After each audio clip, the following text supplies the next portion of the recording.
Hi, it's Maggie the Irish Gypsy here to bring you your October 2019 mid-month general readings. Thanks for joining us here today. Welcome to everyone. Welcome to any newcomers, first-timers, and welcome back to followers and subscribers.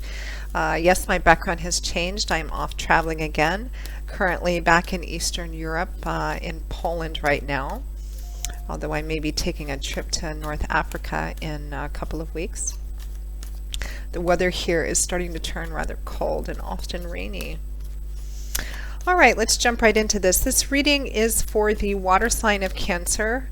Our crabs are Cancerians for the last couple of weeks of October 2019. Remember, these are general readings. They may not resonate for everyone or the same way for everyone. I mean, how could they? So make sure to watch your rising and your moon sign videos as well if you know them, and if you can, they can be quite helpful as well, and sometimes they resonate a little more predictively. And if any of you are interested in reaching out to me for a personal one-on-one reading, you can click on the description link below for more information. You can also email me directly at maggie1mcguire@gmail.com. That's also provided. I do a wide variety of different types of readings in all the main areas of life. And I can usually respond to your initial inquiry with more info the same day or the first 24 hours. And scheduling is done in a pretty timely fashion too. I do readings full-time, 5 to 6 days a week, so I'm pretty diligent at working with everyone's schedules to get yours set up as quickly as possible. So if you're interested, send me an email. I'd be delighted to work with you. All right, Cancer, let's move right into this reading. Let's see what the last half of October has in store for our water Cancerians. Too many cards.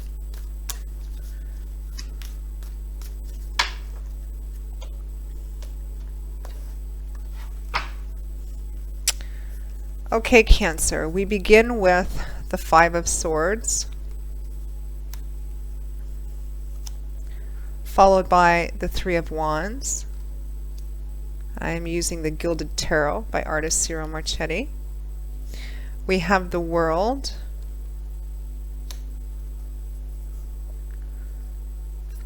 followed by the Seven of Wands. And from the bottom of the deck, your overall energy for the last half of October is the Nine of Swords.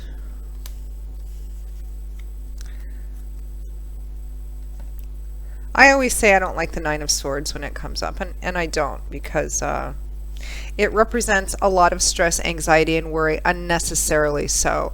It usually represents future tripping, meaning that you're looking at the future of something and envisioning all these kind of potential possible outcomes, and they're usually like the worst possible outcomes, which doesn't actually reflect the reality of the situation, making things bigger and worse in your head than it's actually called for, things not being as bad as you're making them out to be.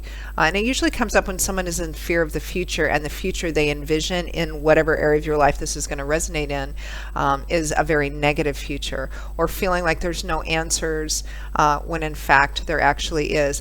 It doesn't, because swords is governed by the element of air in the tarot, and air represents the things that go on in our heads, our ideas, belief systems, ideologies, perceptions, which shape the way that we communicate our words and our ideas with the outside world and people in that world. So swords is about everything that goes on up in our heads.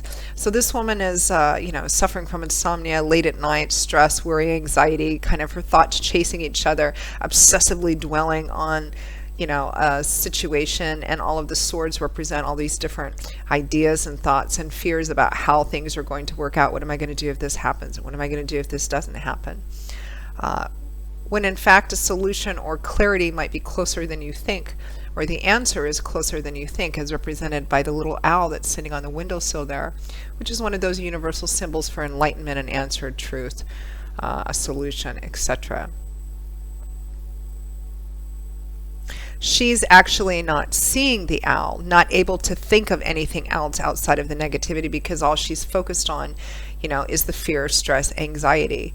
So when the Nine of Swords comes up, it looks like you're actually considering putting something to an end in order to have a more positive future. You're standing firm by perhaps some ethics, values, a bottom line that you have. You're making a decision. You've either made a decision, but you're still feeling a lot of stress and anxiety about it.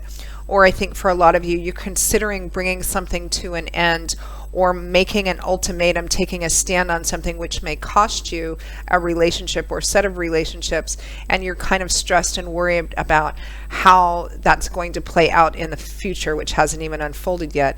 And your negative thinking about it is, oh, it's going to be bad and this is going to happen, when in fact it's actually not going to be that bad. The Nine of Swords doesn't represent that your fears aren't valid or your worries or concerns aren't valid, but it represents that you're making it worse in your head, especially things that haven't played out yet, than it needs to be. And if you draw that energy back a bit, take this 9 down to a 7, a 5, a 4, a 3, you'll see some answers and clarity there, particularly for those of you who are, like obsessively thinking about, do I need to make a decision about bringing this to an end for my own greater good, for my future? And maybe you should take some time during the last half of October to take some little breaks from this as well, because the Nine of Swords represents thinking about something kind of obsessively, like your thoughts just chasing each other over and over and over again. It's time to maybe take a step back. I think that you're thinking about it too much and focusing on all the potential negative outcomes of this decision or taking a stand on something. And it's not that the issue isn't important enough to think about, and I think that this has been a cycle for you going on and on and on. I feel probably a relationship for a lot of you. It could be a romantic relationship, I think, for many of you, or a relationship with a friend or family member. It could even be a toxic relationship with a toxic work environment.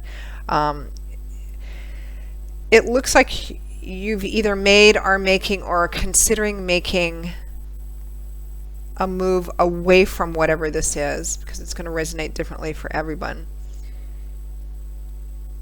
Perhaps away from selfish people or people who are exploitative or taking from you, in order to have a better outlook or the chance for a more positive future, because we have the Five of Swords and the Three of Wands here.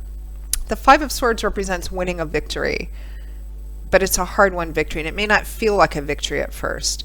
You can see this man has just finished a battle, a challenge of some kind.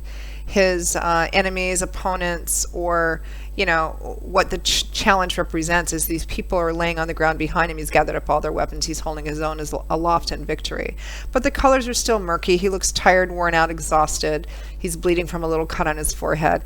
This challenge, this battle has not been quick, and it has not been easy. And even though he has been successful in removing their threat or what they were taking or threatening from his life, that can be rather painful as well, particularly if there were people that he cared for, loved, or were connected to, because sometimes the people on the ground behind him can represent that victory for him or for you, Cancer, may represent that the victory for you may be in having to leave these people behind, or person behind, which if you're emotionally connected to them or you love them, that can be very painful and not really feeling like much of a victory at the time, even though it really is.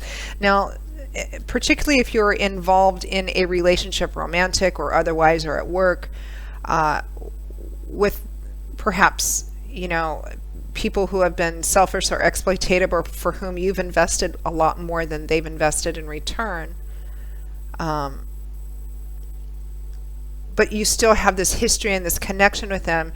It's best for you. You may be feeling, or what you may be contemplating is, or obsessing on, is it's best for you, or knowing that it's best for you to make the move, because it's actually best for your long-term future.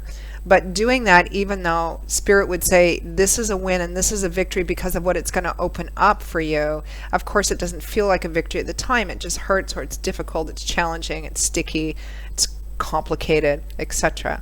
The clarifying card is the Three of Wands, which is a positive card. It's waiting for your ships to come in and feeling very positive about it. It's still early on in the path because 10s represent completion. We're only at a 3 here, but it represents seeing Small manifestations of goals being met on the way to a larger goal.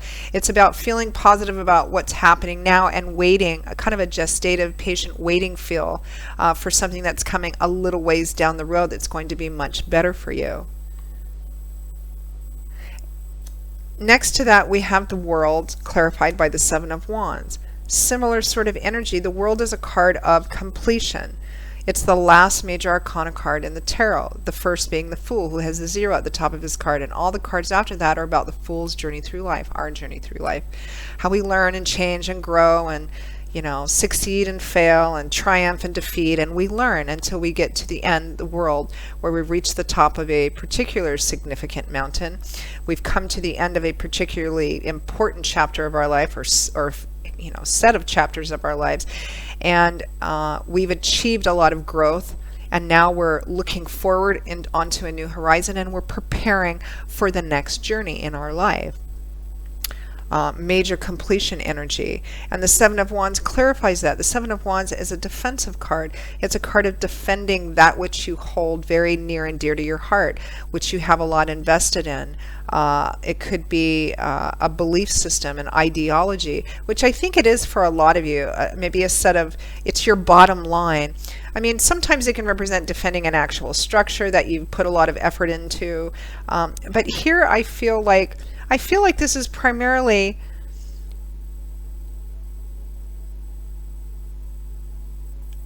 a decision that's being made or needs to be made. For some of you, it may be that the best thing to do is to stand up and say, I can't go along with this anymore, and I need to move on in my own direction, regardless of what the outcome of that is. I feel like perhaps because the energy is the Nine of Swords, maybe a lot of you are still in the process of making this decision, or you feel like you should for your own greater good and your future and how it will open up your future. But you know that the short-term interim is going to be difficult and painful, and so you're worried about that, and you're kind of playing it out in your head over and over and over again. And contemplating and thinking about things before we just jump into them is always a good thing. But Cancer, I feel here that even though this is very important, I feel like the last half of October, you need to take a bit of a break from it, or at least some regular breaks from it, because it feels like it's kind of hijacking everything else in your life. It's kind of taking precedence over everything else in your life. And that's also not a very good way to make a decision, because it's almost as bad as not thinking about it and then jumping in and just making a spontaneous, impulsive, emotionally driven thing. I do feel like it's important to take a stand on what your bottom line, your ethical, moral foundation, what you know is right for you. But I feel like you're going back and forth about it too much in your head, particularly those of you that haven't made the decision yet, or know that you need to and you just haven't, and so you're kind of stressing about that. I feel like you need to take a step back this next couple of weeks, or the last half of October.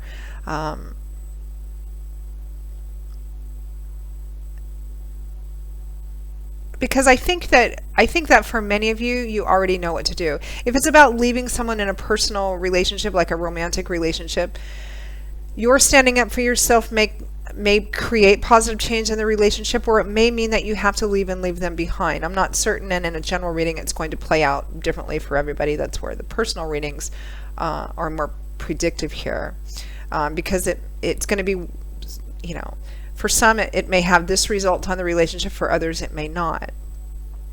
I do feel like you somewhere inside of you already know, or if you stop thinking about this so obsessively over the next 2 weeks, the clarity is right there. It's kind of like the Nine of Swords represents, all of this stress, anxiety, and worry.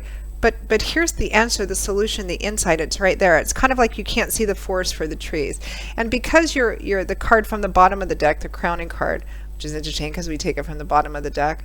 It's a little ironic. It represents your overall focus, but there's also an underlying sense of advice about it as well. This is about, you need to take kind of a mental break from it. And I think once you do that and stop putting this level 9 energy into thinking about it obsessively, then you'll be able to see this insight, this solution, this clarity too, which is already there. It's just a question of you're pulling back and letting go some of this negative energy to actually see what the truth actually is about whether or not what is the right decision for you moving forward.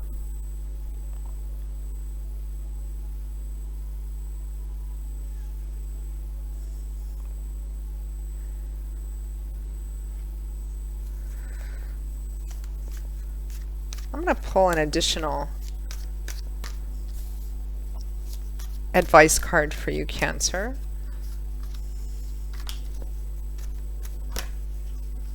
Okay, we had two jump right out here. Let's see what they are. The Magician came out first, followed by the Ten of Pentacles, which came out like a half a second later. Additional advice from Spirit. You have everything that you need to manifest externally, outwardly in your life what you want. That's what the Magician represents here as advice from Spirit. The Magician has reached a level in his career where he has control over all the four elements, over these four elements, or what these or the elements that these objects represent. Cups is emotions, Wands is fire, action, creative artistic energy. Pentacles is, tangible things that make us feel safe and stable in our life, money, finances, external things. And the Swords, which is thoughts, perceptions. So he's reached a point in his life and his development where he has reached a stable point of control over all of these elements in himself, in his own life. He's worked long and hard to get to this place, and he now has the ability to take the knowledge, the skills, the experience that's come from success and failure, trial and error. And he now has the ability to take what he wants to do, what he wants to accomplish in his life, what he wants to have in his life, pairs that with his knowledge, tools, wisdom, experiences, and externally manifest it into his life. So you have everything that you need to manifest what you want in your life, which looks like stability and continuity. Here we have the Ten of Pentacles. Pentacles are the things in our life that make our lives feel safe, stable, structured, secure. That sense of continuity, whether it's in money and finances or whether it's in long-term stable healthy relationships, you have the ability to manifest this. For some of you, it's going to be, the message is going to be that you have the ability to manifest it whether you're with someone or not with someone else.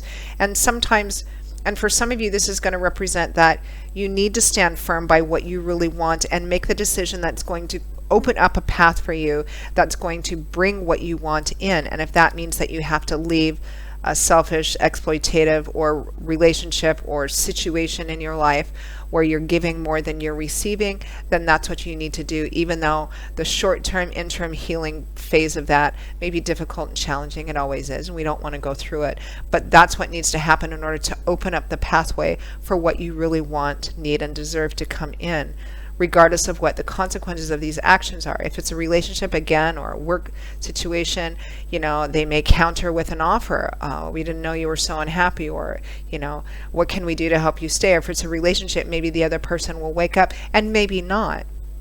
But it's about making the decision is going to open up the pathway in order for you to have that, rather than just kind of sitting in this energy and it's just kind of going around and around in your head. Having said that, take some breaks from this in the last half of October. Even if you have to schedule, every other day, this is the day I'm not going to think about it. When it comes in, get up and do something else. Distract yourself with something. Because I think you need a break from it so that you can actually see it a bit more clearly. I think you're looking at it so much that your lenses are kind of fogging. It's just hijacking everything. So you need to take periodic breaks from this, or just a break from it, period. Over the last half of October, so that the answer, which is actually there, but you can't see it because of all these negative thoughts, so that you can actually see it quite clearly. So Cancer, that pretty much wraps up your reading for the last half of October 2019. I hope that you found it helpful and useful. If you'd like to reach out for a personal reading, particularly if this resonated for you, again, just click on the description link below or email me directly at maggie1mcguire@gmail.com. I would be most happy to work with you. I will see you all in a couple of weeks for the November 2019 general readings. Until then, Cancer, as always, I wish you much joy, love, happiness, and wisdom over the next few weeks. I hope to see you back here again soon. Take care. Bye-bye.